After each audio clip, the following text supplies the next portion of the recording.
What's going on, guys? Welcome back to another episode of T-Rod Outdoors. It's Tuesday. You know what that means. Another edition of Tackle Tuesday. So this week we're going to be talking about spinnerbaits. I'm going to be keeping this one short and sweet. There's not a whole lot to talk about spinnerbaits, but I guess what I will be talking about today is the trailers that I use, whether that's plastic or a trailer hook, and then the kinds of brands, the weights, and sizes that I use when I'm out on the water. So without further ado, let's get started. All right, so I would say there's three kind of brands that I go to for spinnerbaits. My go-to brand is actually going to be a Strike King, and that's going to be this guy right here. This is actually my go-to color for the Strike King spinnerbait, and it's like a bluegill imitation. Get you guys close up.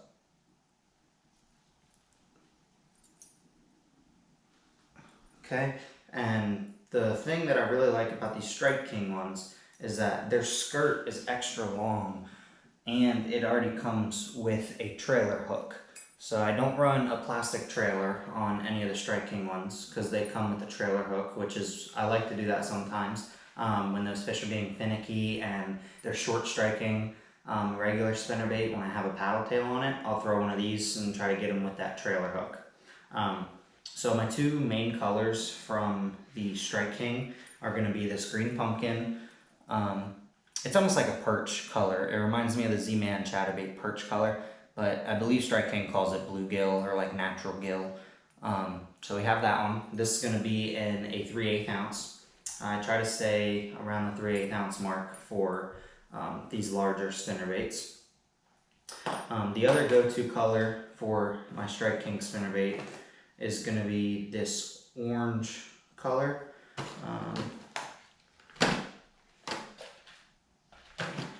It's like a sunrise crawl, but again, you can see the skirt is longer on these Strike King ones, just in the middle to cover up this trailer hook. So it already comes with a trailer hook, which is really nice when those fish are being finicky and short striking a regular spinnerbait. I'll change to one of these and throw this in the exact same. A lot of the times when it's windy and there's a little bit of chop on the water and it's sunny, I'll be throwing a spinnerbait, and I'll have two of them tied on. I'll have a traditional spinnerbait tied on, like this, the Guggen Squad Zinger spinnerbait.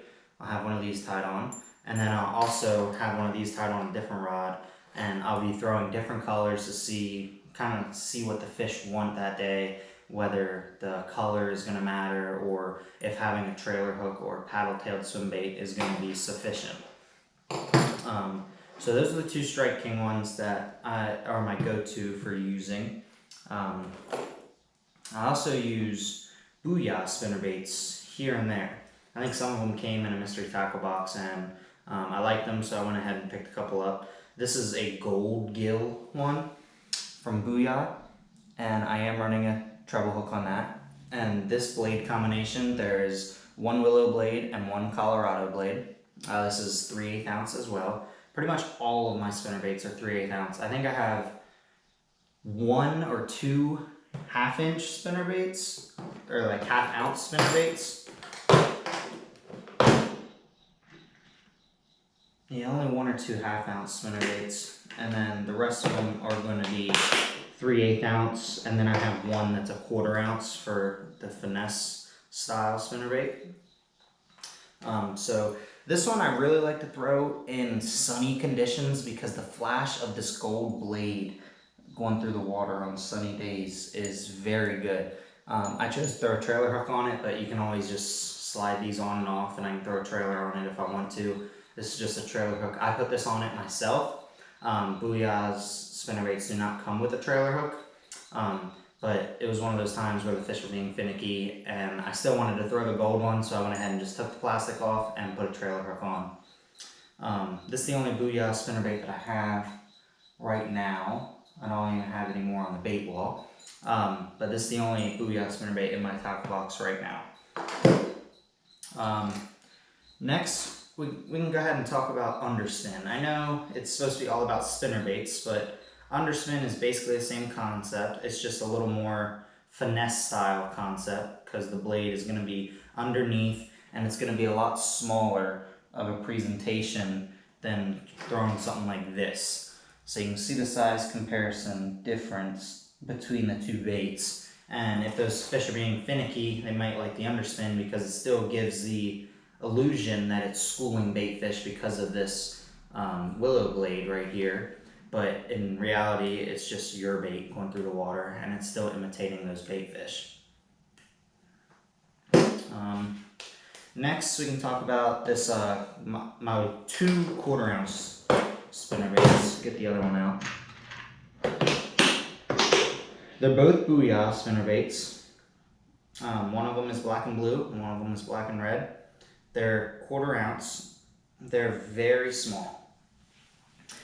For those finesse style setups for spinnerbaits, this one has just one single Colorado blade. And then the red one is a tandem blade that has a willow leaf and a Colorado blade. Both of them are made by Booyah. One's black and red and one's black and blue. The blade difference, so the willow blade, it gives off a little less vibration, but it's that profile that looks like a schooling bait fish. So it's really, the willow blade is really good in clearer waters, I would say, and then the Colorado blade is just meant to put off so much more vibration because there's more surface area there that in muddier or dirtier water, it's going to draw those fish in from further away because of the noise that is created with the Colorado blade. So talk about those, and then lastly, talk about the Guggen Squad zingers.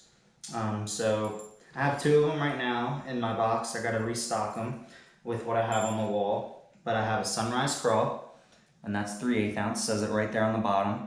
Something I really like about most all of the Guggen Squad products is they all have the weight, or their crankbaits will have like the depth that it dives in perfect conditions. It's really nice when you're picking out a spinnerbait to just be like, oh, this one's 3/8, instead of sitting there having to guess or like remember, was that 3/8 when I took it out of the package? It's as easy as looking at the bottom of the head for these zingers, and it tells you. So this one's Sunrise Crawl. I just put this one in there a few minutes ago, so it doesn't have a trailer hook or a trailer. But it will be getting one before I use it. I would never throw them without anything on the back. It's always got to have a trailer hook or a paddle-tailed swim bait for me. You don't have to, but that's just the way I like to fish it. And then my other one, this one is a tried and true one. It's white and chartreuse. I put a white trailer on it, and I actually took a little garlic dye pen and dyed the tip of the tail chartreuse yellow to kind of just match it and give it some scent as well. Again, this one is labeled 3/8 ounce, just like all of their zingers are. It also has a tandem blade of a willow blade and a Colorado blade. And then, so we talked about Sunrise Crawl, and we talked about the white and chartreuse. And then the other 2 colors that I go to when my box is full of these zingers, one of them is going to be just a classic white. You can never go wrong with a classic white spinnerbait.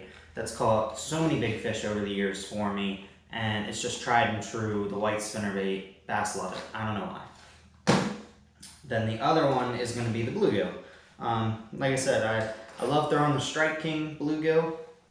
Sometimes I'll switch it up and throw a zinger. It is a smaller presentation compared to the Strike King one, but it does not come with a trailer hook or a paddle tail swim bait straight out of the package, but you can always throw on a Saucy Swimmer.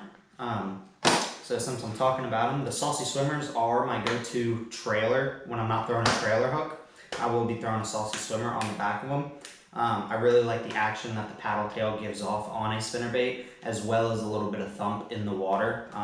It just works really well with the willow and Colorado blades to interact with those. I think it keeps it swimming straight than having no trailer at all. Because no trailer at all, there's not a lot of weight down in the water, and it could have the tendency to rise up or do what you don't want it to do. So I've found in my experience throwing a paddle tail swim bait on the back of these zingers is perfect. It really helps them tune very nicely. So this color, Saucy Swimmer, is Electric Shad.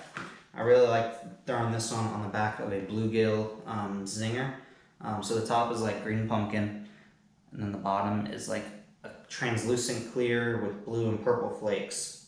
So really gives off bait fish imitation very well. I really like the plastic that they use for the Saucy Swimmer, as well as all the ribs on the body. Just helps it swim very true and straight when it's on the back of your spinnerbait or zinger. That's going to be everything. Thank you guys for watching. Don't forget to hit that like button, subscribe to the channel. Really appreciate it. Don't forget, we're going to be talking all about Tackle Tuesday for many more weeks to come. I can't remember what is next week, but it's going to be a good one regardless. Off the top of my head, I believe I have jigs set up for next week. Whether that's swim jigs or regular jigs, I'm unsure of right now, but we'll definitely see you next Tuesday. Can't wait. Catch you guys next time. Thanks for watching.